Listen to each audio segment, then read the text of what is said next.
Right. Should we do our own intro music audibly in 3, 2, 1. Da, da, da, da.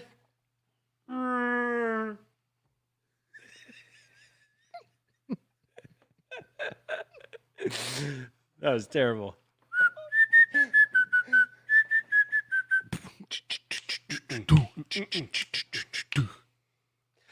What's up, everybody?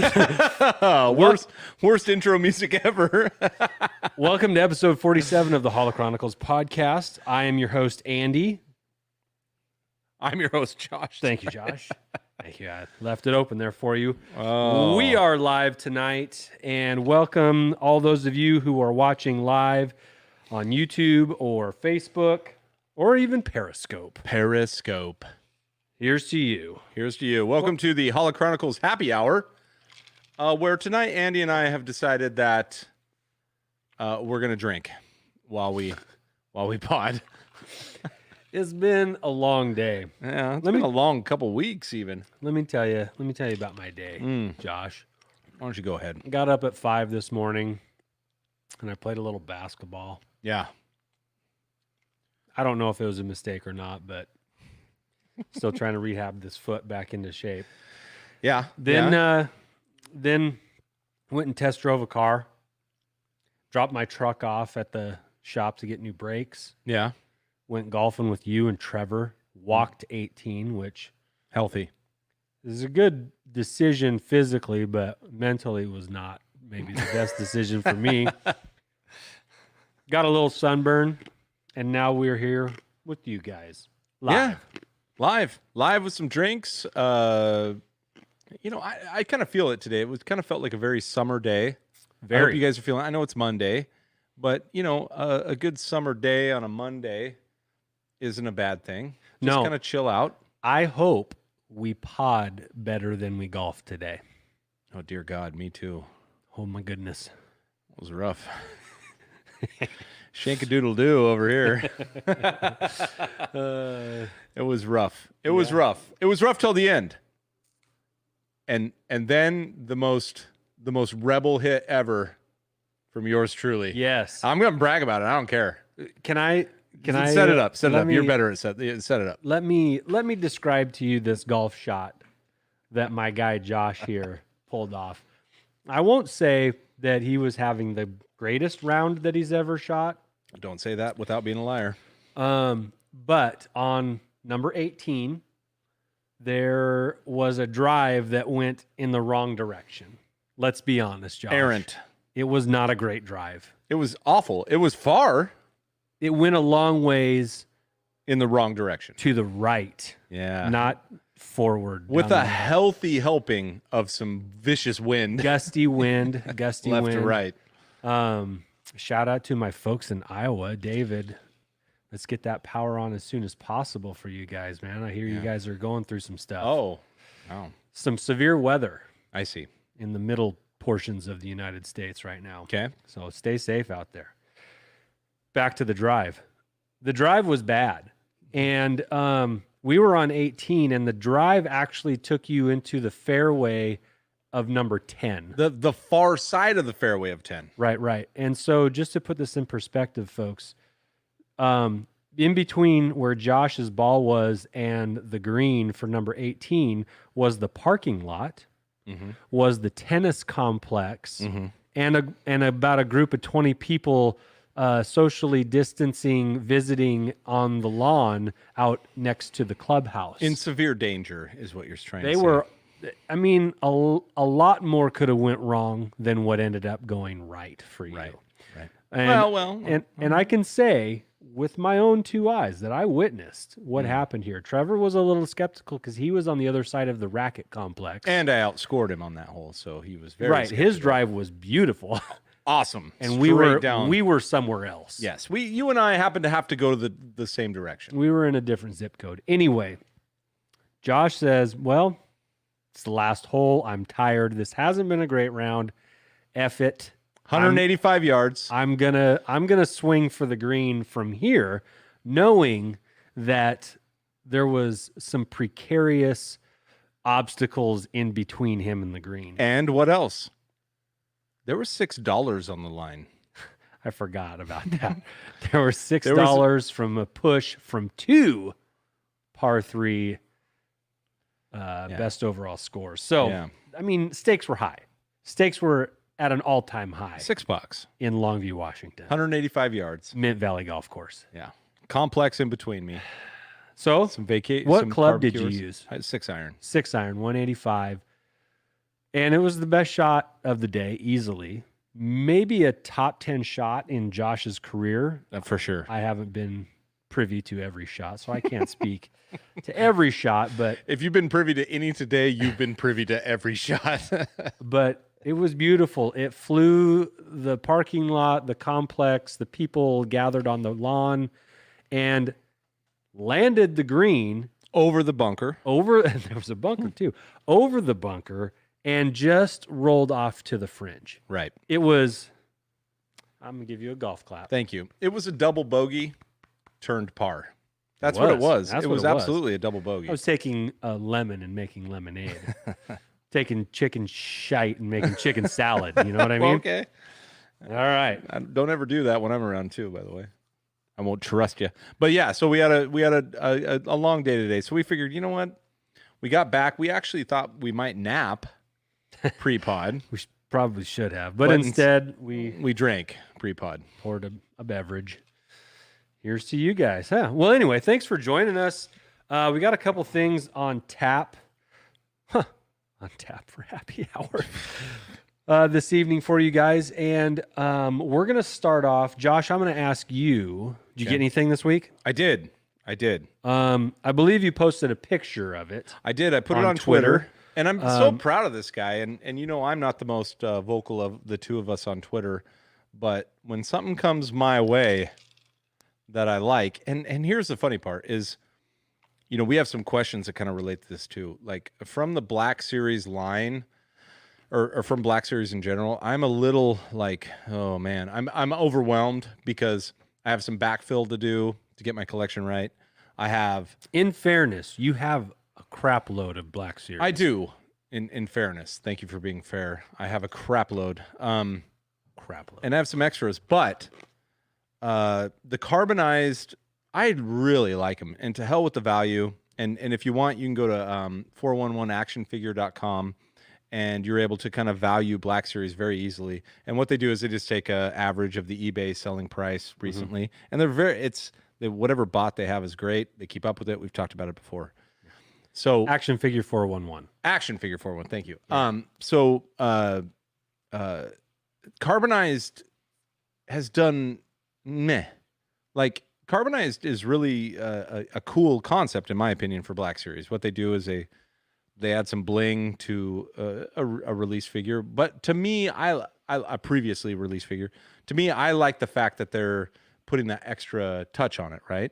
Right. And they make the boxes really nice so they grab your eyes out of the just red with black numbers. If you stack them like books, it's like bang, you've got a green Boba Fett that's shiny. Right. Or a silver Stormtrooper that it grabs your eyes. It does. And so I would say not only is the packaging a little bit more eye-grabbing, a little more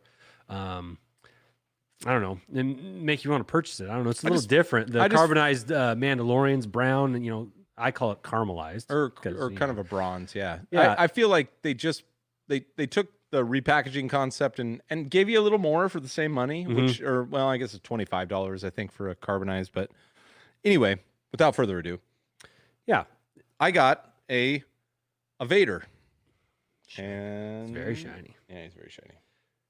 There he is. Showing him there for those of you watching. It's a Vader, and I don't know, when he came, I forgot I got him, which is great. Remember, I do pre-orders so that I can be surprised. When he showed up, I opened him up, and a lot of times the last guy I opened up, I think, and you called it was Plo Koon. I'm like, oh, cool, Plo Koon. Or oh cool, Dooku, or oh cool, whatever. And I kind of set him down. When he came out, I was like, hey, cool. I took a picture. I sent it to you. You're like, post that. And I'm like, fine. I did. And then I showed my family. They didn't give a rat's ass. It was great. But I kind of, and if you look, the side is gosh, hurry up. So yeah, the side is like silver. It just was. It's a very. And you and I talked about this on the course today. I was like, here's why I like Vader so much, and the carbonized, whatever characters in general. Different box color. You alluded to that, but just different box color. It makes me feel like it's more special in my collection. No matter the worth on Action Figure 411, no matter the worth on eBay, it's just when I pull those guys out. And as a matter of fact, I was looking with Trevor the other day. Shout out to the 5-0. Shout out to the 5-0, part of the BMB.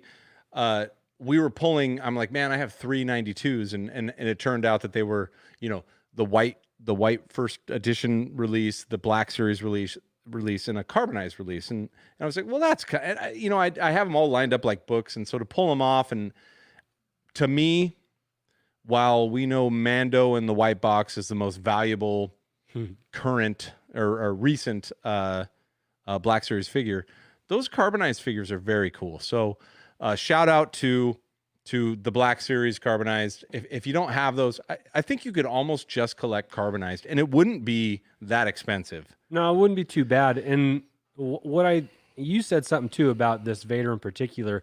The carbonized Stormtrooper is very shiny silver. The carbonized Boba Fett is a very shiny green.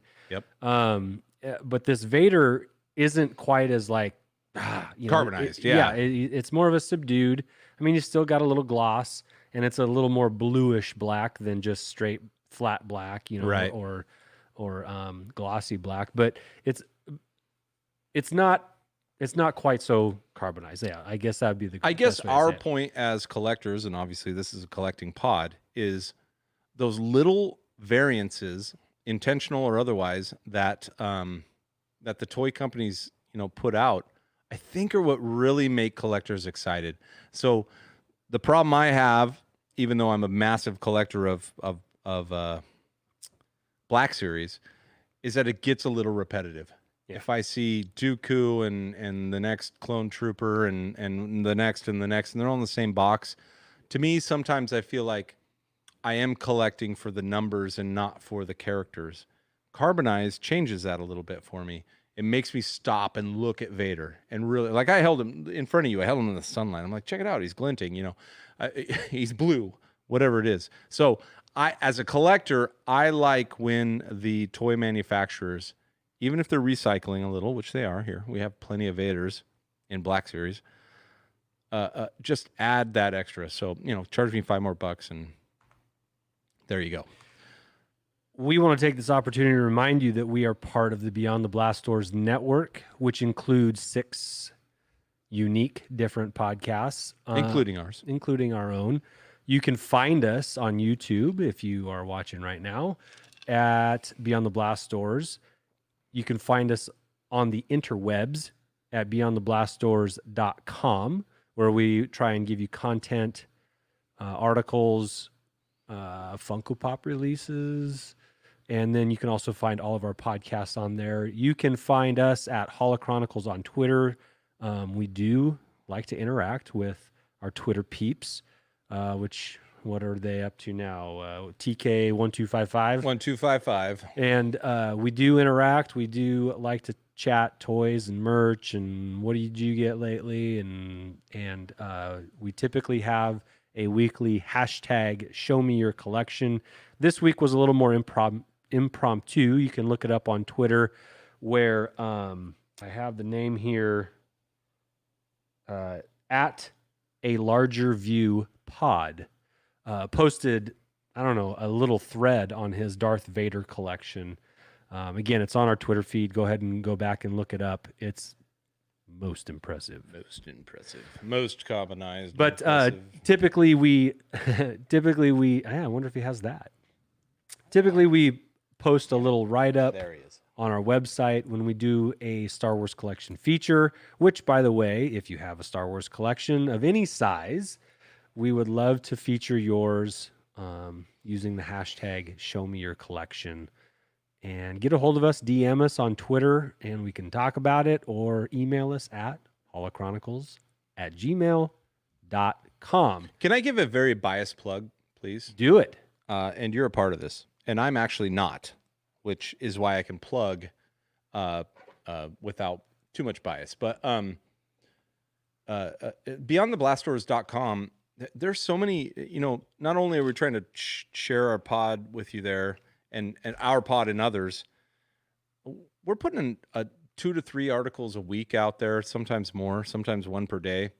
And Andy contributes to the Show Me Your Collection articles, and they're fantastic. So if you're really looking for Star Wars news, guess what? We're not as big as we need to be yet. And so if you Google search, Star Wars information or news, you're probably going to find some other sites before you find Beyond the Blast Doors. But there's some really good content on there. There's some really, and props to you, sir, who look, as collectors, we love when somebody recognizes our collection. As a matter of fact, we start this pod so we can just talk about our collections and others. Yeah. And others, of course. We like to share each other's and yours. Yeah, we like to see what people are into. Yeah. And then beyond the collections come articles about current news, current rumors, and things like that. And we, of course, as a network, like to say that we're pretty positive. Not to say that we won't stand up for our beliefs in some regards, but just go there and check it out. I mean, it's a website. You kind of think like, well, you're on Twitter, you're on Facebook, you're on Instagram pretty heavy. Why would we go to your website? Well, the website really does have some great articles on there. So if you like to read some stuff, if you're literate, then go for it. It'll be great. Yeah, just to further that plug, Pete puts out an article maybe about once a week. Shannon's been doing some video game articles lately that have been really good. And by the way, she's got a new video coming out the moment Star Wars spoke to me. She's done a couple of those so far. She's got a third one coming out. Keep your eyes open for that. They are always very well done, and Shannon puts a lot of time and effort into it. Jerry, I think, has written an article. David will post up always some things. Yeah, he's and he's our news guy anyway. But I think that's my overall point. Actually, I think you and Scotty are the only two that haven't put something up yet. Well, it's because of the fumble fingers, all right? Because of the typing. I cross my arms when I type. It's really weird. That's great. I don't do that. But so go check it out, and thank you. We want to thank everyone that's in the chat with us tonight. We know we kind of surprised you, but we got Nick, we got Matt, we got Mark from Shabby Geek. We got Adam. Your brothers. We got both my bros in here, which is weird. We even have one of my non-bros in here. Phil, Mr. Rantastic is in here. Rez is here, of course. Thank you, Rez. And if I missed anyone, we still love the hell out of you, so thanks for coming in. All right, let's get going. It's still happy hour. We don't sound very happy yet, I got to be honest with you, so cheers. I think that's what we should do tonight, is keep it a little loose. All right. Yeah. Watch Andy keep it loose. Get ready, guys. It's all relative. Yes, Matt, you were, I believe, the very first. He was. I think he was. Show Me Your Collection. Yeah. And maybe he was in the first 5 of our followers, too. Can we give him hashtag cred there? Is he does he get cred for the actual Show Me Your Collection? I mean, I'll give him cred. I don't care. Sure. We invented that because of Matt. All right. What's up, Gilster? Good to see you. Gilster's here. Josh, here's something that I got this week. And again, I posted a picture of it. So just further follow us on Twitter for the most updated goings on of Josh and Andy's Holo Chronicles collection. This is the retro series, Luke Skywalker pilot, X-Wing pilot. But it's a little different than the original X-Wing version of Luke Skywalker because, let me show you here. You see it? Yeah, he's got a face mask. He's got that yellow visor. Yeah. And it's totally cool. He comes with a gun, but it's the gun from, as you would think, the Empire Strikes Back scene where he shoots a little tow cable up to the underbelly of an AT-AT. That little gun. Let's see it. Other way. Yeah. Oh, remember, it's got the big nose on it, too. Yep, I see it. We see it. We can see that. And a blue lightsaber. So, Josh, I'm assuming your carbonized Darth Vader is going to stay in the box. He is. Yes. This Luke Skywalker Snowspeeder version is also going to stay on the card, and he's going to go up on my wall and hang up with the other retro series. I don't feel good about opening up the retro series because some of the, Oh, you don't feel good just because of the mixing them up of right? of some of the weapons, and I'm kind of a purist in that regard. I like to keep.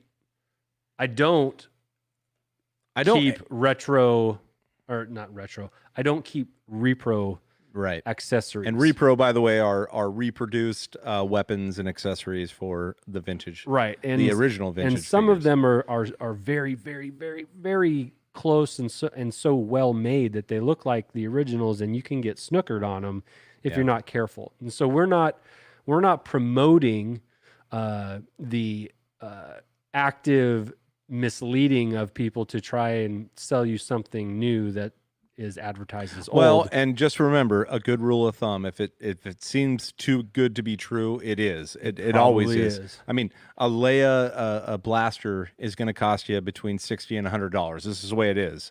So if you find one for 20, it's too good to be true. Be careful. Yeah, be careful. And also, feel free to ask us if you're not sure. Yeah, or the Imperial gunnery is pretty good if you're looking at that. But Josh, as much as we try to stay away, I won't say don't ever get them, because some people you can get on eBay like for $30 a ton of repro weapons and accessories that will outfit maybe your needs, and that's great. But don't sell them. well, exactly. And maybe that's a good question, which we asked for some questions tonight, which we're gonna hit. We do have, but that's a good question to ask for, and I don't know if we've touched on this. I'm sure we have, but like, at what point is it okay for you to get a repro weapon, or more probably applicable, a repro set of graphics for this beat up, washed out, it's been through heck and you cleaned it up vehicle? And that is a super important question. And the answer is not the same for everyone. Okay. Yeah. And the bottom line is, I think to support your point, is like, if you repro out a vintage vehicle, which in my opinion, I feel like, yeah, save it, make it look great, put it in your collection. Just never take that to the next level, which would be to sell it as a fully whole or complete, or the stickers or the weapons or whatever. It's okay to get repro. Let's say you're building an army of troopers. To be honest, if you were to buy all the guns for stormtroopers and you had an army of 25 or 50, because you can get those pretty cheap. You can get stormtroopers all day, yellowed, and we look at past pods if you want to know how to make those super white. You could spend a lot of money buying just the weapons, because those are the things that get lost, they're the things that don't make it. But however, if you repro those weapons out and make your lineup look awesome, perfect. That's totally fine. Just make sure that you have some, I guess it would be responsibility to the community. Sure. And, that's what we would promote. Now, Josh, this actually leads into, we'll say, our very first mailbag question. Okay. And this had to do with a post that Dr. MC, also known as @TrueGreenArrow, posted. I helped him out getting some Millennium Falcon parts, and he finally got it all completed. Right. And I saw this, yeah. And within that, sorry, I got a hair in my mouth. And part of that involved him purchasing reproduction decals for the Millennium Falcon. Right. All right. Now, I believe the Dejeric table had the original sticker on it. Did it? Yeah. It looked pretty clean. Well, okay. That's because the one, I think I sent it to him. I think it was pretty clean. Yeah. So, but that's not unusual for that decal to be in good shape. But he got decals for the rest of it, the engines in the back and some of the decals on top, and it looks fantastic. It looks very much. It does. like it's out of the box. And as much as we swing, try to avoid the reproduction accessories, we are all for reproduction decals on vintage vehicles. Well, it's restoration. I think it's very safe to say. I mean, if you're a car guy, obviously you're always looking for the OEM parts, the original, the stock, whatever you want to call them. However, at some point, either economically it becomes too it becomes unrealistic to find those parts. But then in the end, if you're driving up in your Millennium Falcon that's all decked out and it looks great and presentable, has all the parts, all the original parts, and then you slap some repro decals on it. Now, you and I have that experience. Why? Do you remember what it was? With your Slave 1. Yeah, it was my Slave 1. So you had purchased a Slave 1. Did you outfit it with the graphics, or did it come that way? No, it came with fresh new stickers. It came with fresh new stickers, totally divulged, so it wasn't a trickery. Right. Which was great. And it's beautiful. And I remember you came to me and you're like, hey, do you want this? And at the time, you can really have a purist mind when it comes to collecting vintage, which in some regard we do. Mm-hmm. But at the time, I was like, that is beautiful. And you know what? I don't care because I'm not looking to spin it. I want it in my collection. And I haven't found that repro decals affect the price of the vehicle. If you divulge the information, right, it'll affect your reputation if you try and sell it as, right. And Mark makes the great point here. As long as you're honest, there's nothing wrong with repro. All right. I'll put that up on the screen. Yeah, and as long as it is 100%, we promote, people collecting in whatever manner they can, and if that involves repo, then great. Just be honest about it. And I don't even think, like, let's say you were going to sell something that had repro decals on it, divulge it 100%. You don't want somebody thinking they're buying something that isn't what they think. Right.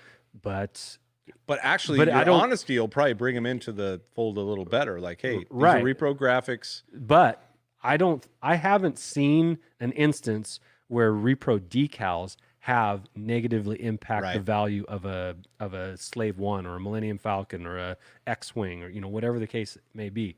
Maybe you have, or maybe someone in the chat has had that experience, but I have not. And I feel like at this point my knowledge base is pretty solid. Right. Whether it be through eBay or Craigslist or OfferUp or let go. I haven't really come across that yet. Now let's shift gears here. Okay. It's a whole different category. Sure. Because Gilster put it up. Customize. How do you feel about, now I know that you have a few of these. Mm-hmm. How do you feel about customization? There are a few schools of thought that are like, don't, for lack of a better term, bastardize the original vintage product, but you can get some serious beaters that are literally throwaway, like that a-hole a few years ago that filled a fish tank up and lit it on fire and melted all the. Guess what? All those. Guess figures. what? I know it made me cringe. It made everyone cringe. But guess what? He didn't pay $50 for all of those. I mean, if he did, he was stupid. And we get it. There were millions of characters or figures that were made, hundreds of millions. However, it felt a little sacrilege. But the alternative is customization, which again Gilster threw up. So thank you, Gilster. Customization is fun. It is a lot of fun, and if you have something that is beat up, then make it, for lack of a better term, make it great again. Get a better term. No, I'm just kidding. No, but seriously, I've taken a Millennium Falcon that was beat up and there were no decals on it. It just was a shell. Right. And I spray painted it gold and I put LED lights in the engine and I made it a light. Right? Like a sconce. Yeah. Looks awesome. Yeah. It looks way better than it ever would have if I had tried to piece it together. I had a Slave 1 that was beat up. I painted it silver, kind of distressed it with a little bit of black paint, a little here and there, and I made it in the style of the Razor's Crest. Yeah. right? Yeah. Looks totally awesome. There are people like I think it's JF Roland on Twitter. He makes customized figures and they are sweet.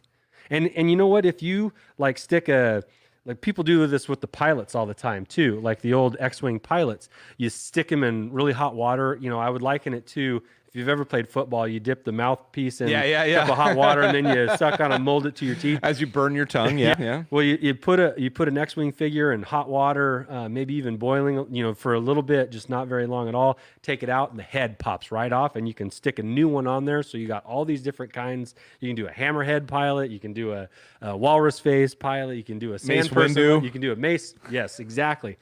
But anyway, little Maddie shout out there. There you can.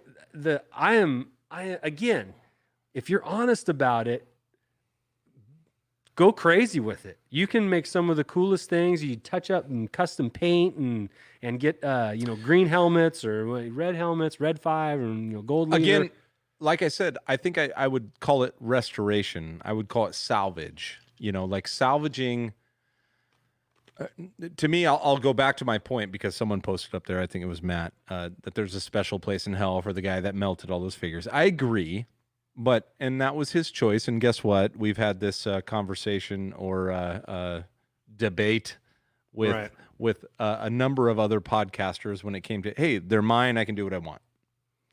Agreed. Mm-hmm. And the problem that you have is that you would prefer to just own all those and make them your own and love them and care for them and disperse them to other people that love them and then this guy lit them on fire. So whatever, I agree but I won't say anything negative because guess what? It's his. He can do what he wants. He paid for him. Hopefully, he didn't steal them from anybody. Sure. So he can do what he wants. And if you ever feel compelled to take a on-card figure and take it off the card just to have a mint loose figure, sure, hit me up. We'll make a trade. We'll make a trade for a near mint figure. For a mint now, loose be figure. careful because that dude, who I won't even say his name, sure, will hear this because one of you guys are a mole. It's cool. No, it's cool.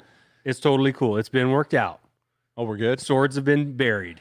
Oh, hatchets have been buried. Hatchets have been buried. Swords have been sheathed. Exactly. It's cool. I'm just saying, I would hate for a carded figure to be damaged just to have a nice loose one. I've got a lot of nice loose ones I'd happily trade. Okay, that takes us to the next realm. Okay, time out. Oh, do you want to... Before we get to the next mailbag question, Josh, can you switch our screens? Oh, are we looking not at each other? Yeah. Damn. All right. That means I have to pull. There we go. That's what happy hour does to us. Yeah. All right. I'm going to bust through some of the chat here real quick. There's a couple questions in the chat. Okay, hit us. I'm going to post up. This is from Matt. He says, question for you. What was the first Star Wars figure that you remember picking out yourself at the store? Mine was a Luke Jedi in early 83. Still my favorite Star Wars figure. Josh, do you have one that comes to mind? I don't. And I saw this earlier when Matt posted this, and I had to think about it. And while I'm sure, I got a number of characters. I've already told the story a couple times. It was kind of like thank you to my mom and dad who provided me with great Christmases that gave me all the characters. I really didn't have what was I, 6? So I wasn't shopping. Now, Matt, if you were shopping at 6, good for you. Mom and dad let you carry some money around. But I don't. The one I do remember, and I've already told the story several times, was just my Vader that I bought in a store. That was the first thing I bought for myself. How about you? Full disclosure, nothing. I never bought one. Right. When I was a kid. No, it was always Phantom Menace. When Phantom Menace came out, yes, I bought some things. I didn't even buy any then you didn't? either. No. Man, and it's okay. I think that you did. I can tell you, and it was probably like a Pez dispenser or a pack of cards. I had Star Wars figures when I was a kid. I had the Jedi Luke like Matt did, and I know that was one of the first ones that I got. But it was like a Christmas gift or something. I didn't actually go to a store and I'm the same and pick one out. So I'm the same. Now you tell me, you asked me G.I. Joe. And I can tell you one of the very first ones that I picked out was Stalker, the Ranger. Okay. Camouflage suit, had a beret, black guy. He was awesome. One of my favorites still today. I hope they do G.I. Joe Classified of him soon. 6-inch figures. The Black Series version of G.I. Joe. Andy's wallet just formed into 2 parts. It just went. I can remember that, and I've told this before as well. I can remember my first like avid I have to have toy was a Transformer, but I don't remember. Yeah, I do remember my Christmases. They were Star Wars filled. Yeah. I don't remember in the store. So Actually very good question. Yeah, Matt. And I'm proud of you for remembering when you bought your first action figure for Star Wars. But mine was Megatron. And if my brother's still in the chat, which he was earlier, Phil at Phil Suck an Egg, he took Prime. Now, of course, we all wanted Optimus Prime, right? He's the good guy. And I remember like deferring to my little brother. I was like, "You can have Prime. I'll take Megatron." Now, by the way, fun fact: Megatron in his box worth far more than Prime. well, because he had smaller parts. Oh, he was all, and he turned into a gun, like a Desert Eagle or something. But yeah, well, maybe a Luger. All right, Nick asks, what do you think about purchased decals versus ones you print off yourself? He says, I did my own for the X-Wing, and I think it looks good, but I'm also not planning to sell it, so it was for me. Again, I think if you're capable, then go for it. My whole deal with purchasing is that I don't think I'm capable of printing or designing a quality graphic. The ones that are available on eBay and other sites, if you look for a minute, are great. Yeah. So. Yeah, Mark said, getting back to the custom work, Toy Polloi put some lights in his Slave 1 and colored his Snow Speeder black, and they look awesome. I mean, that's what I'm talking about. Yes, putting lights, like putting the 2 little lamp lights in the front nose pieces of the mandibles, I guess they're called mandibles, on the Falcon, like the just 2 little white LEDs, like that is so... it's good. It's good. And again, it's restoring. Right. It's restoring. It's not defacing. It's restoring. We're not here to tell you how to collect. Okay. Oh, we are. Some good chat. Some great questions in the chat. Thank you so much for participating. Yeah. We have Shabby Geek who liked G1. My fave G1 was Skywarp, which I'm assuming is a Generation 1 Transformer. Yeah, exactly. Now, I will say my favorite. Now, hold on. Now, let me talk to you, Shabby Geek, because we're talking about collecting. We're talking about, I am in, this is first release, the only figures available, now, in my memory, and guess what? Go find them in a store, even at that age. To find them in the store was pretty awesome. But to find Prime and Megatron next to each other on the shelf, G1 was ridiculous. My favorite, though, from the series was, Soundwave. SoundCloud popped into my head. Like SoundCloud. Was Soundwave. Soundwave was like, Megatron. Yeah. It's very tonal. Megatron. And they like shoot his cassette player out, and it turned into a pterodactyl and a puma. It was awesome. Yes. But I mean, Soundwave was awesome. tops, but with Soundwave directly underneath Optimus Prime and Megatron, I'm sorry, I don't care how G1 you are. When you're 6, it's one of those 2. Yeah, and then maybe you get, and I did. I eventually got Soundwave. Yeah, I didn't get what did you say? Get Jazz? Did you get Sideswipe? Well, Jazz annoyed me a little bit. Sideswipe was my guy because he was the Testarossa. Yeah. I was all into planes, so it was all about Starscream and... No, he was the Lamborghini. Sure, I don't care. Countach. He was a car. It's Countach. I'm in a friggin' F-14. I'm gonna take you out. Or what was Starscream? He was an F-15. Was he even around then? F-16. No, he had two tails in the back. So but the engines were together, so I think that was. That's not a 16. 16 has one tail in the back. Well, the F-14 Tomcats were like Top Gun. They were, so he was an F-15. It was a little smaller than that, maybe. He was probably a MiG. He was probably Russian. You guys will correct us right now. Get ready. Wait. All right. Thank you for letting us go off on a hell did we just do? Yeah. It's happy hour. Hey, all right. Hey, it's happy hour. Have a drink. It'll be good. I got water on my keyboard. F-18. He's right. Was it a Hornet? Was it a Hornet? Yeah. Are you Googling that there, Phil? Brother Phil? If he's Googling it, then I'll trust him. If he's coming from memory, then it might be. I think it was a Hornet. It might have been a Hornet. Josh, we're already at the 40-minute mark. Oh, we need to get to our stuff. All right, go. It's happy hour. No, this is awesome. This is awesome. I'm just checking off things here. Yeah, he doesn't know. Post your questions in the chat. Our main topic for today. Did you get my email, by the way? No. I'll get it. Okay. I'll get it. Don't worry. I'm looking up Starscream right now. Okay. What kind of jet was Starscream? An F-15. I was right. Okay. I just didn't know if the F-15 had been released in the late 80s. I thought the F-15 was a little newer. But I was right. Okay. And Phil was wrong. I listened to a podcast yesterday that was really interesting.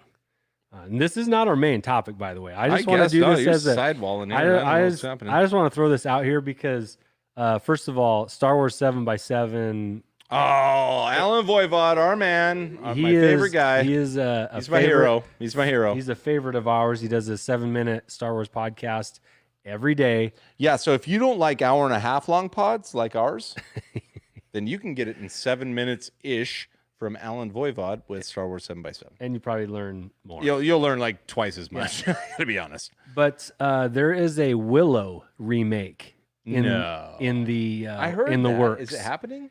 So they're in the story writing and kind of figuring out what the plot's going to be and stuff like that.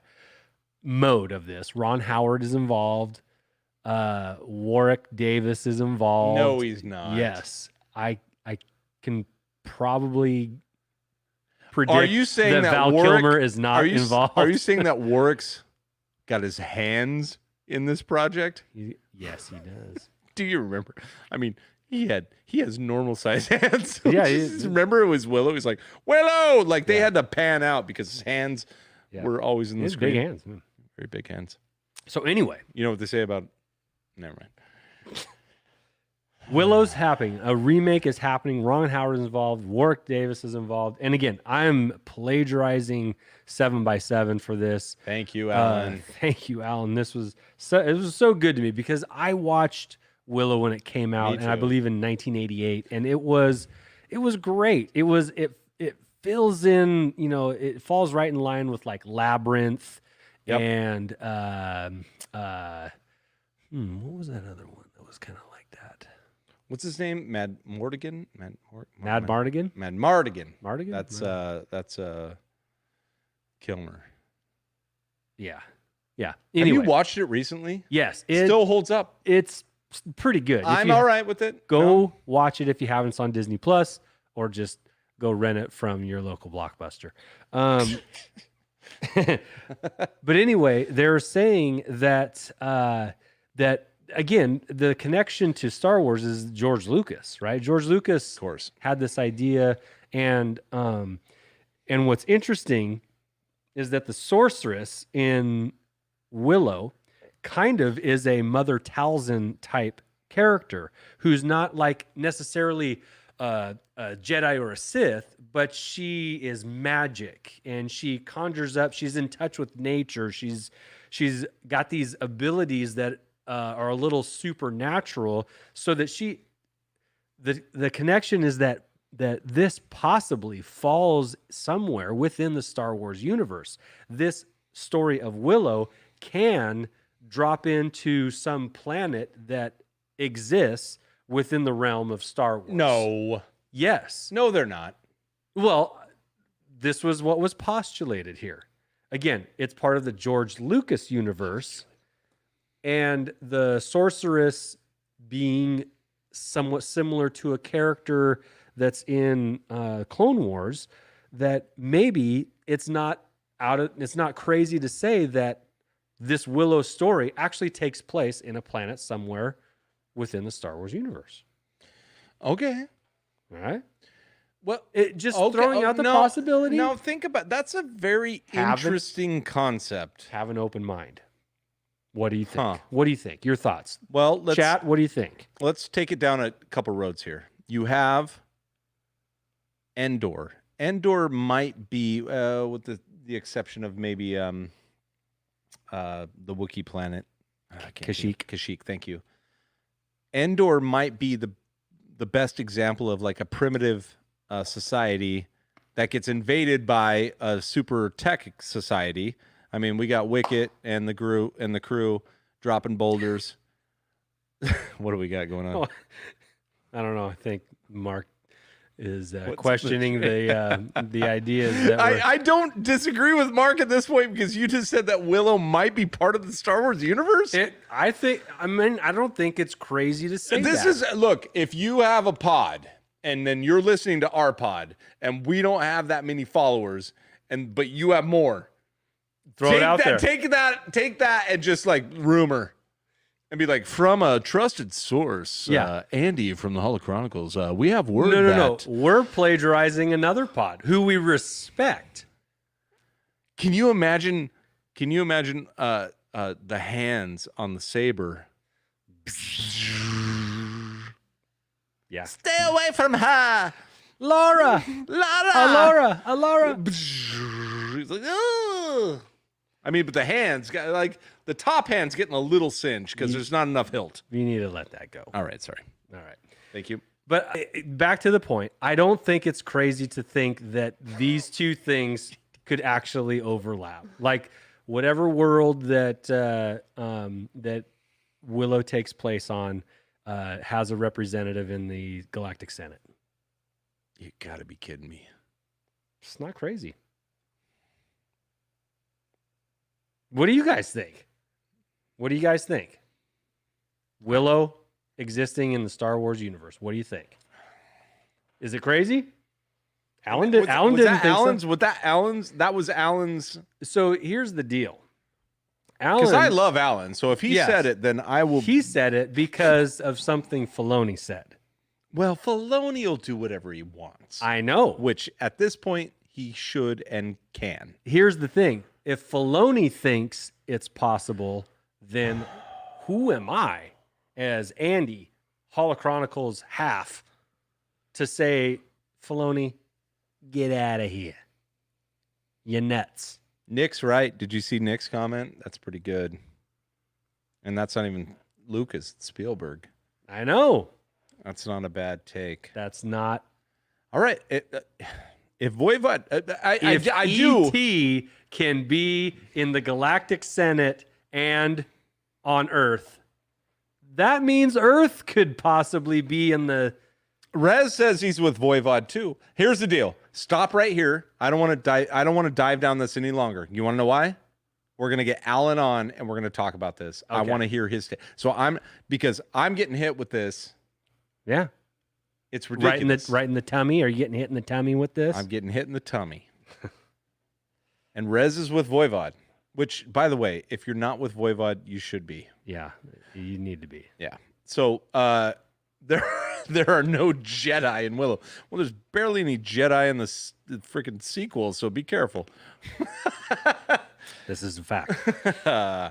Oh man. Well, that's good. That's good. Okay. That's just good. a talking point. I like that. So hit some more questions here. We got some questions. It's happy hour. Obviously, Andy and I are finding the bottom of our drinks.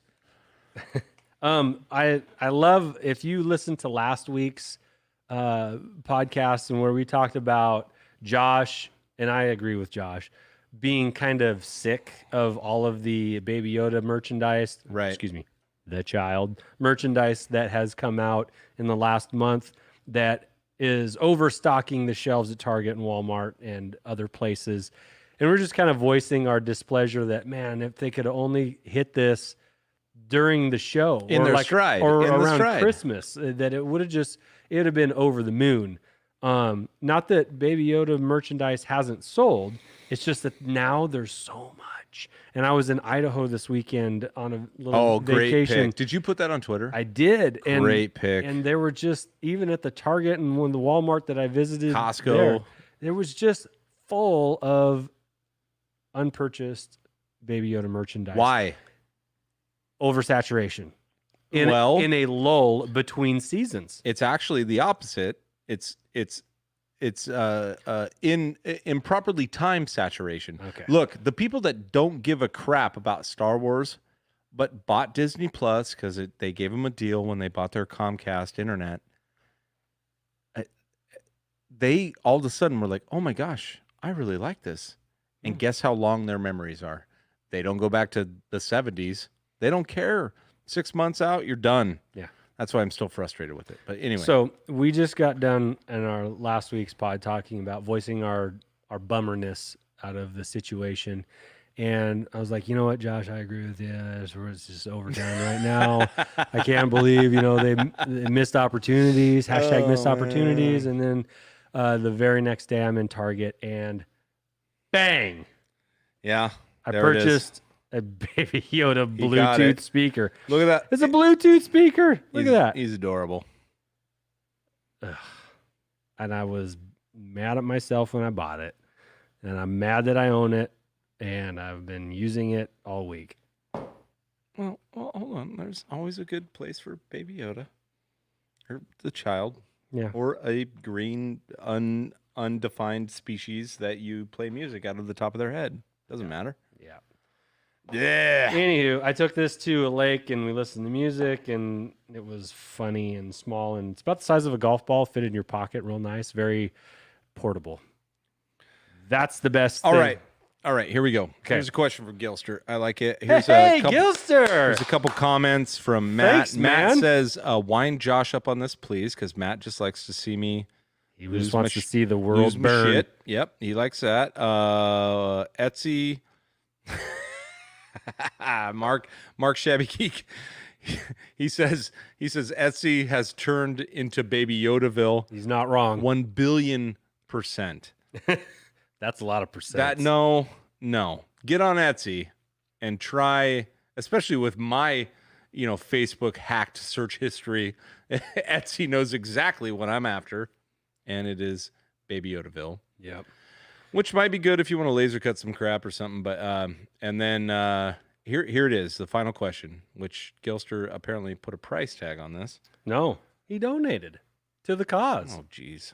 Thanks, Well, Robert. He doesn't have to pay us money to tell him no. No, of course you should. 100%. Look, I'll keep saving it. I'm gonna say. Never mind. I can't say what I'm gonna say. I'm gonna say. Let me talk, Josh. Let me talk. All right. Robert, yes, you should. If you like Legos and you're a fan of The Mandalorian, it's a marriage made in heaven. Do it. Just do it. And there's the little. I can't. You know what I'm talking about? The little figures, like they're this big, but you build them. Like it's a Mando figure and a child figure, and they're about this big, but they're Legos. And they have them for other figures too, but they're just small little builds. Okay. But then in September also, and if you're not going to, it's because of this. If you're not going to buy this, if I'm going to tell you not to buy that, Robert, then it's because of this. In September on Amazon, I believe, only on Amazon, the Razor's Crest is coming out on Lego. Okay, so prioritized, right? The Mando and Baby Yoda is like $19.99, $20, and you can get those little builds. They're fun. They're easy to do.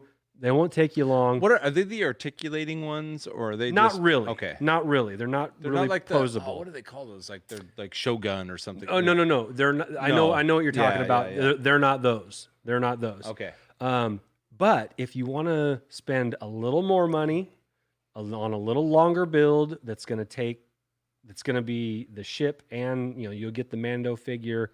I believe you're going to get a child Lego as well. It'll be very big. Small. Yeah. It'll be Black Series size. If you want to do that instead, or there's option C, get them both. Just get them. I have to be careful. Okay. Okay, because I did, and I'm trying to I'm trying to plant my landing here with my point, but I do have to be careful because I in no way want to discourage anyone or even make anyone think that the child was not and is not a fantastic addition and character to Star Wars. Let me make that very clear. Holy smokes. I love the child. I totally love that character. My concern was the marketing.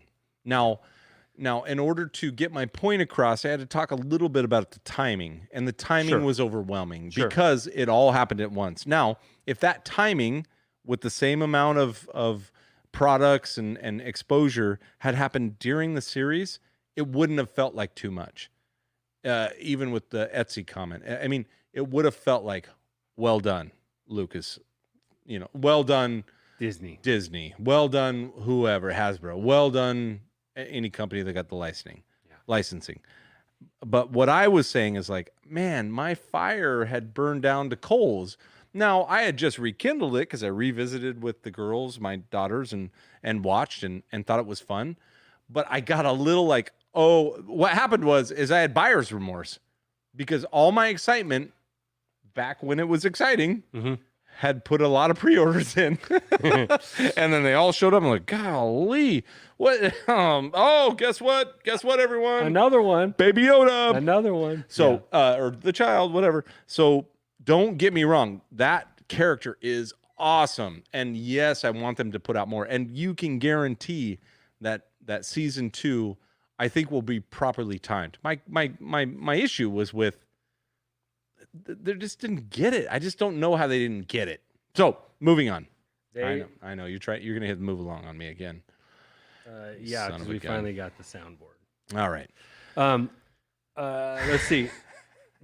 Who's Matt says don't be as happy. Matt really wants to just reel me in here and get me going, but he can't. Yeah, it is happy hour. Yeah, the animatronic Baby Yoda comes out in December, so don't forget that you probably pre-ordered.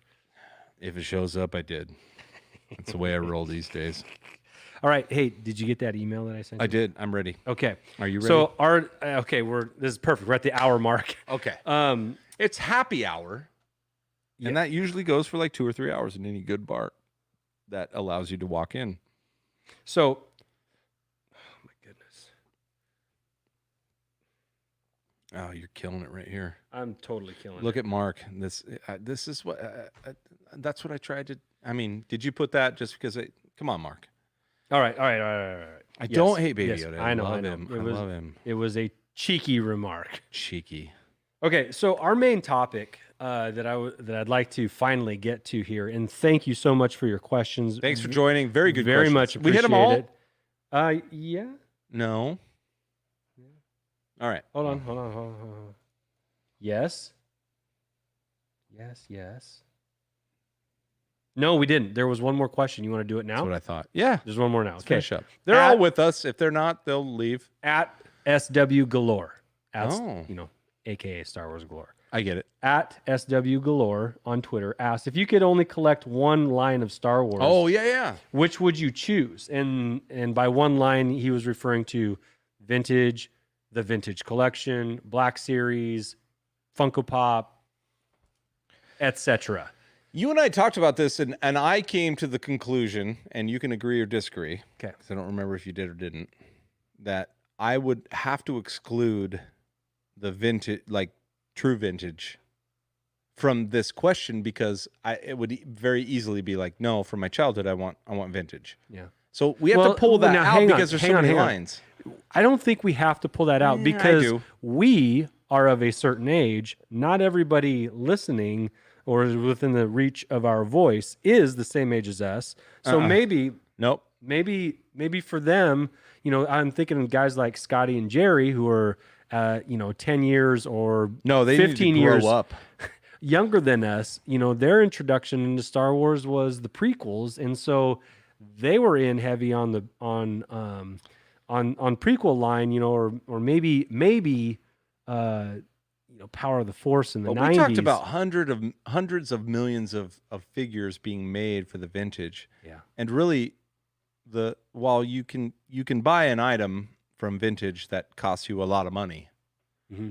you can fill out, would you agree, 80% of the figures, not the collection if we don't go into vehicles and stuff, just 80% of the figures at $5 to $10 a piece with weapons? With weapons, it's a little...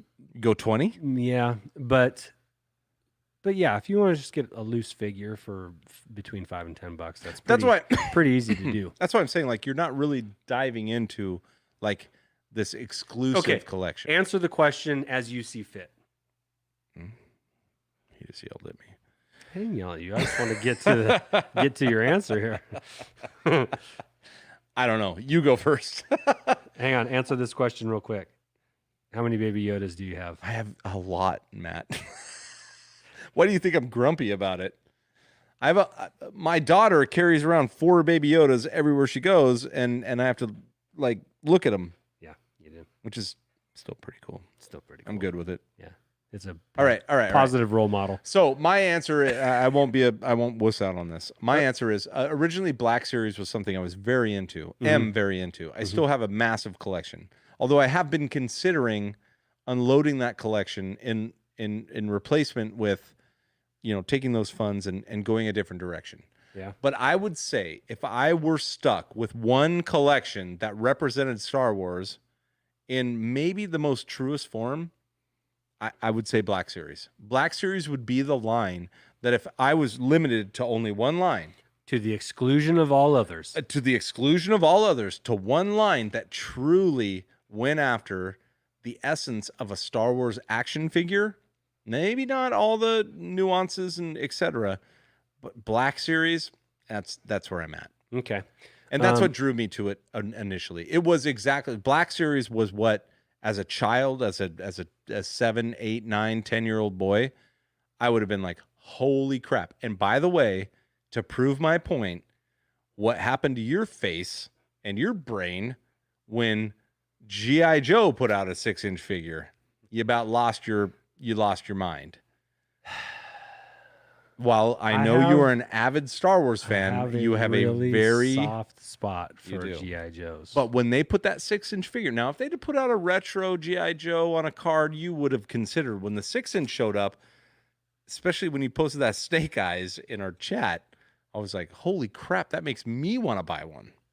Just saying. It's really cool. Hammering my point home. Go ahead, sir. Those 6-inch G.I. Joe figures, the classifieds, are going to be a problem. Yep. Anyway, I like your answer, Josh. Thank you. And I'm going to prove that someone else does too, because Miss Mark Shabby Geek does. Not Miss. I was trying to say Mark Shabby at the same time. Came out Miss. Mark, I know you're a solid man. So, who has very funny videos on YouTube, by the way. I know. Go visit the Shabby Geek. Your answer was good, Josh. My answer is better. We Mark, both. Mark, I'm going to send you a link. I'm bringing you in. Both of us, our introduction into Star Wars and collecting was the vintage line, and I'm going to concede the fact that I've worked very hard to make sure I've gotten all of the vintage. You have. Figures and vehicles and play sets, and that is a source of pride to me. Now, if you were to take that off the table, I would 100%, knowing what I know right now, be a Hot Toy Sideshow collectible. Yeah. Collector. You high roller. I may not have nearly as many, but I would. That's if I could only collect one thing, that's what it would be. Now let me stop you right there, because I do agree with you and could almost concede that that's a better answer. But Black Series is the poor man's Hot Toy and Sideshow collection. Yeah. Why? Because they're extremely detailed. They're very detailed. Most, not all of them, but most of the face sculpts are very good. Black Series is like a Star Wars blind date. You show up, your date's there before you are. Okay. She or he is sitting at the table. You're 20 feet away. Okay. You're like, I like what I see. something's gone well tonight. And you know what? You roll up with a little skip in your step. And you have a little optimism about how it's going to go. And maybe the optics change at 3 feet, but your initial reaction makes you go on with the date. Yeah. Thanks. Okay. You know what I'm saying? I'm going to give it a chance. You know what I'm saying? Yeah. That's what I'm saying. You know, now, like there are a lot of like clothing that is sculpted, right? It's part of the plastic, part of the figure. Sure. And that's acceptable.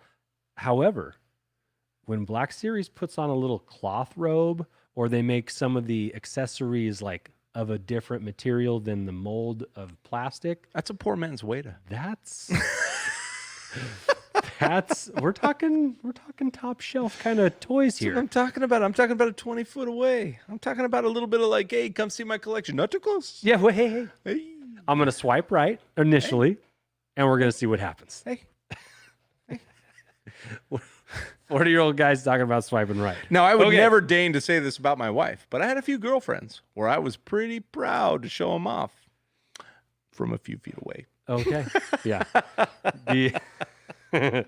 Oh, my goodness. It's happy hour. Don't yes. oh, my goodness me. No. Christmas. I wanted to say two things. Matt says they're called beer goggles.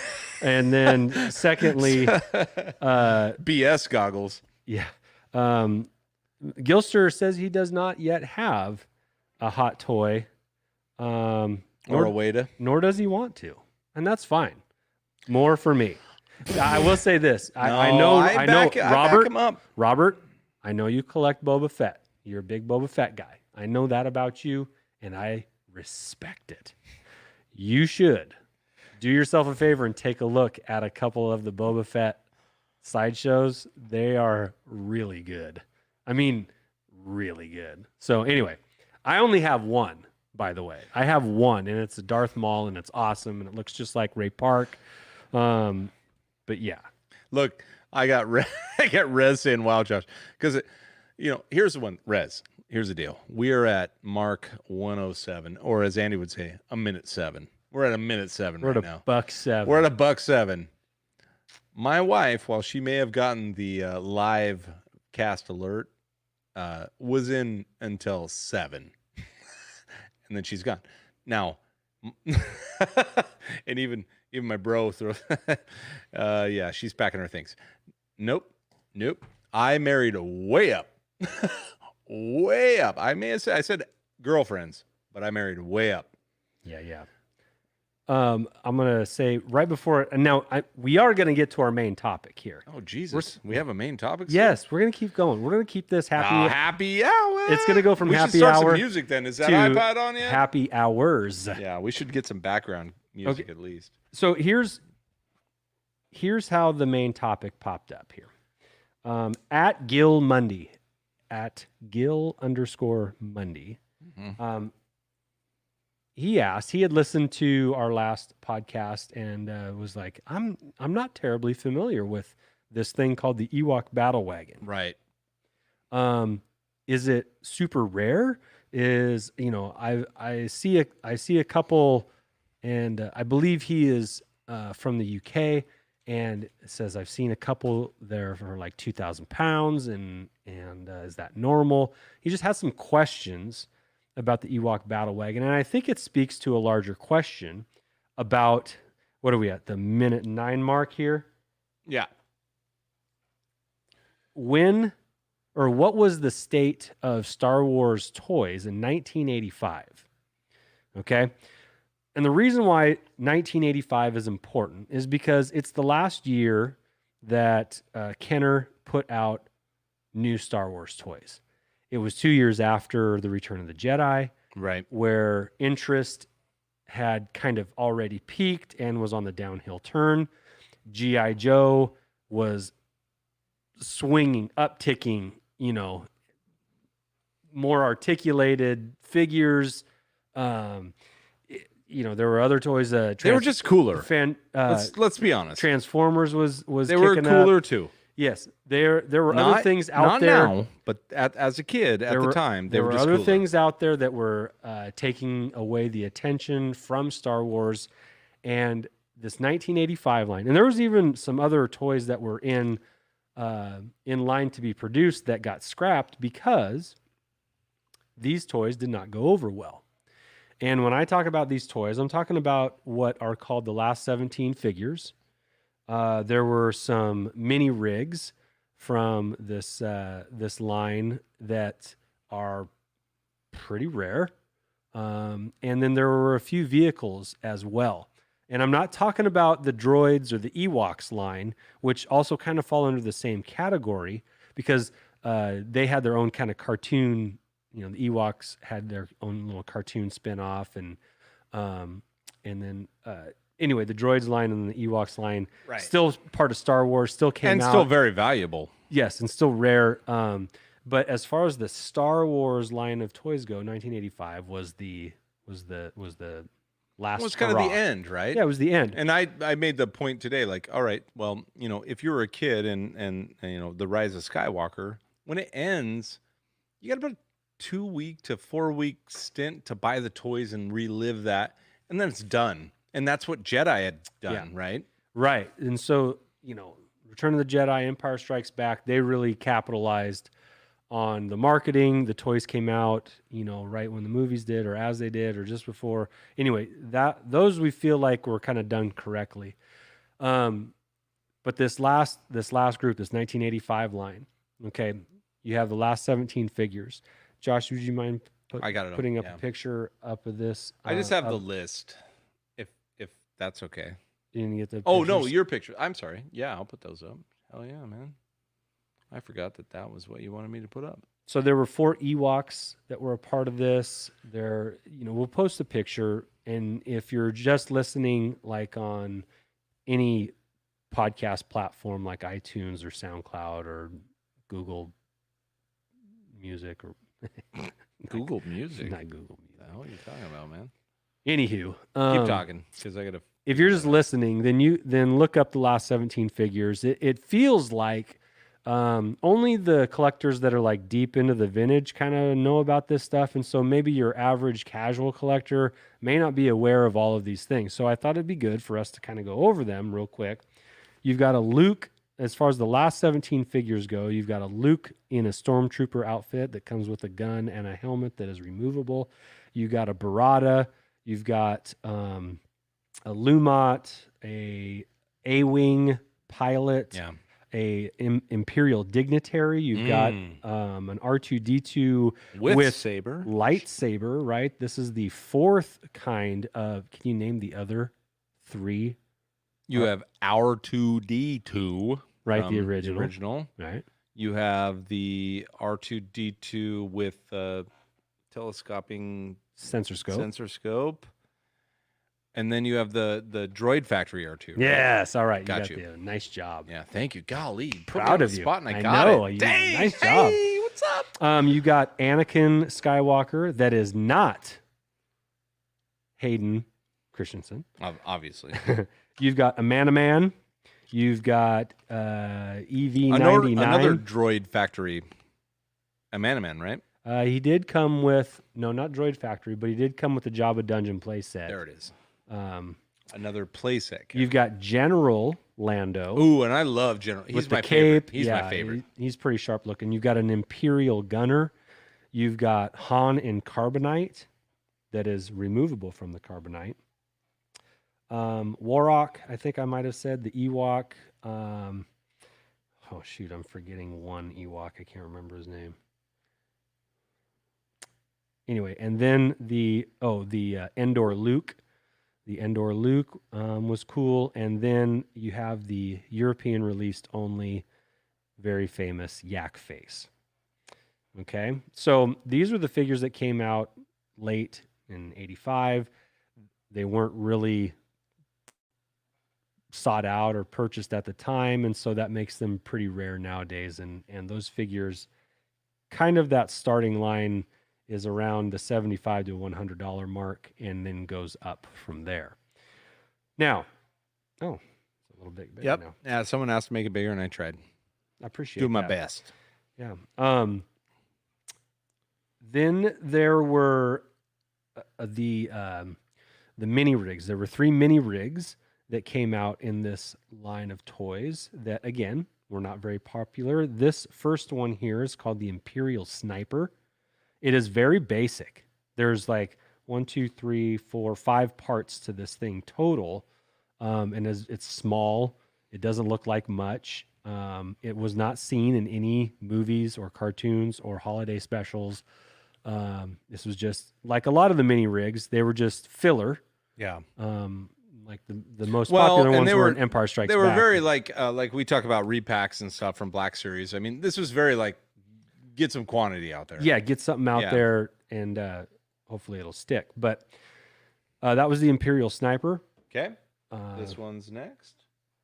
Oh, sorry. I thought that one was bigger when I sent it to you. Don't worry about it. I got it. That is the Sand Skimmer. Oh, I got you too much. That's the Sand Skimmer from Jabba's Palace. Again, and if you can't see these, please look them up. You know, you can find them on eBay. They're very, very hard to find. All these figures and vehicles are very difficult to find in the wild. They're tough to find on eBay sometimes. And so finding them in the wild is even tougher, let alone with all of their accessories. So, well, and I think I was going to make that point earlier and I forgot to. It's Gilster was saying, should I buy, the Mando Legos? The answer truly, especially when I go on a tirade about how I'm sick of certain products, the answer truly from a collector's standpoint from 15 to 20 years out is, you buy the things that go into overflow. You buy the things that people don't want because they're going to get trashed or sold at a cheap price. And then that means parents are just buying toys for their kids, whether they like Star Wars or not. You know? Like Constable's Weevo? Exactly. Like all what I'm saying is the last 17 represent that kind of like vomit of toys from Star Wars that nobody cared about. Right. And so if there's any toy that somebody doesn't care about, buy one and throw it in a bin. Yeah. Or in a hot tub time machine. All right. And then the third of these mini rigs from 1985 is called the Scout. Yeah, it's not up here. It is. It's right underneath that. It's in the box, though. The picture, Gotcha. the security Scout. Wow, that is rare, too. It's weird looking. It doesn't really fit figures that well.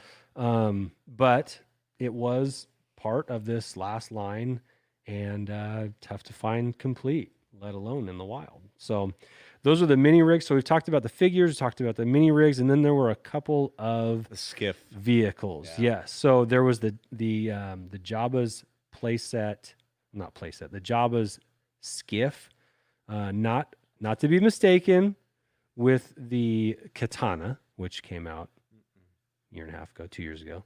Fun fact about this, though, is they did give us another skiff too. Yes, they've remade the skiff, but this is the original one, and you see the box there behind it. These complete are rare. They're in the 500 and up range. Can I raise my hand? Up, yeah. I bought that exact set with the box. Is that a picture of mine? No, very similar. The box is about the same condition. How much?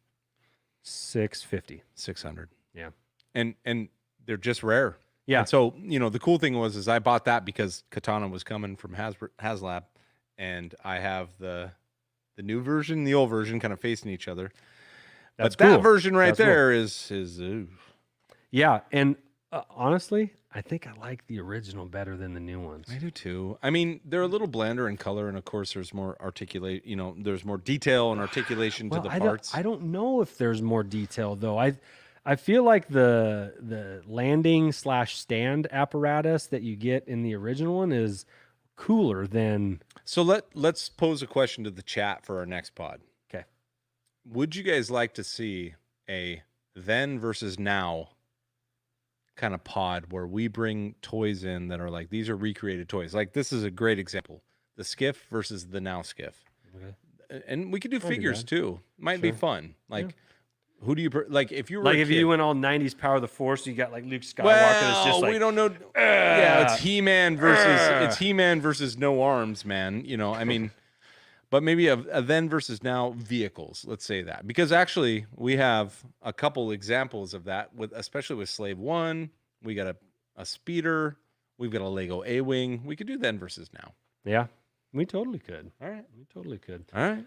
So And there's last but not least, because I know you want to talk about this. well, there's this, and then yeah, the last kind of hurrah here was the battle wagon, which I've recently come into owning. It has not arrived yet. It was supposed to. We were hoping to have it on the pod tonight, but it'll have to be.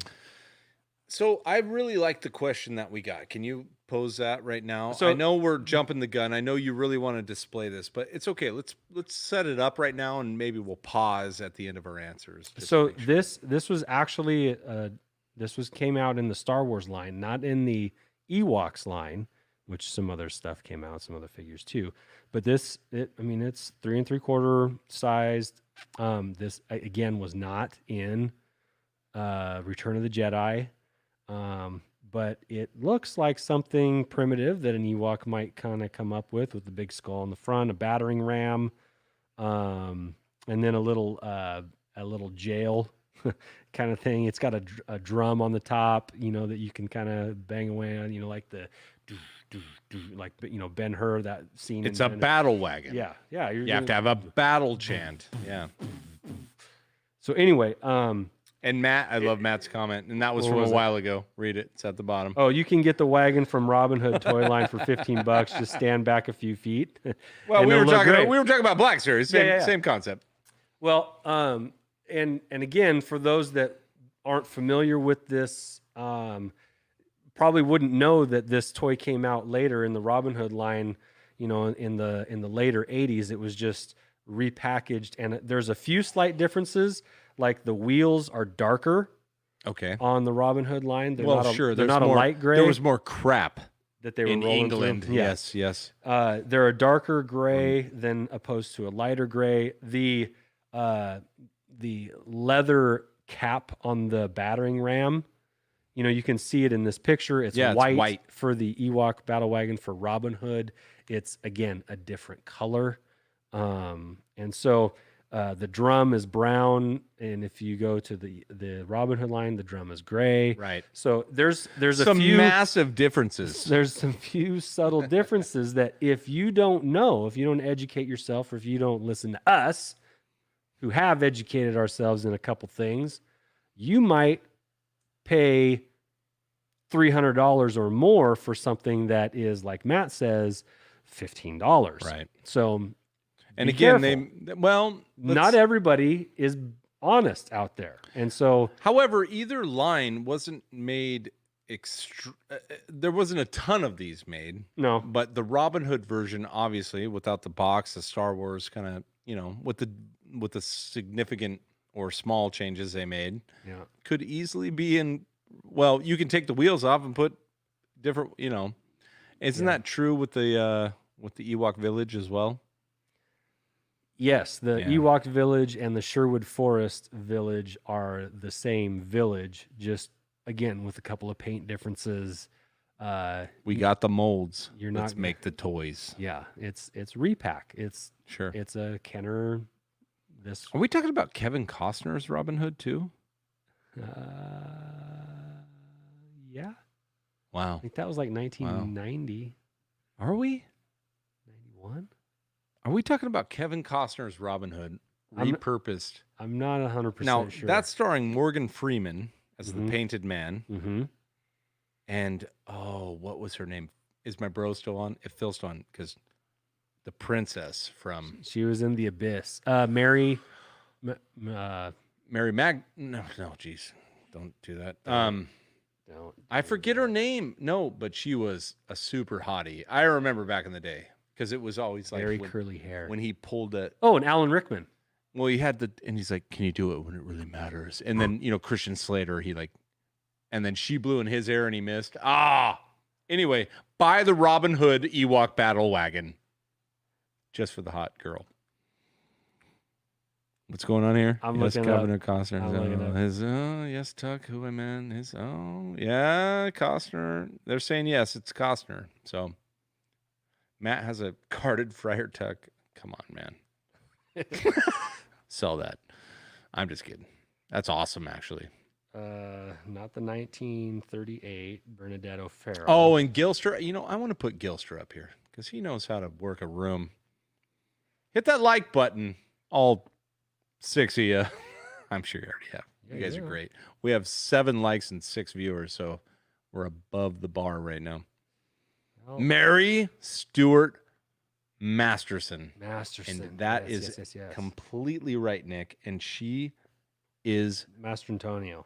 Absolutely gorgeous. Like, she is just an elegantly beautiful and woman. I want to say she's married to somebody famous too, like a filmmaker or something. I remember as a kid, because remember in the 90s you have Hairspray and hair and leotards, which is more 80s, but it turned into Baywatch bathing suits, and then to watch a show with just like classic beauty, kind of like Leia, to be honest. Very, like, she was just beautiful. Yeah. It didn't take any... And she wasn't a wimp.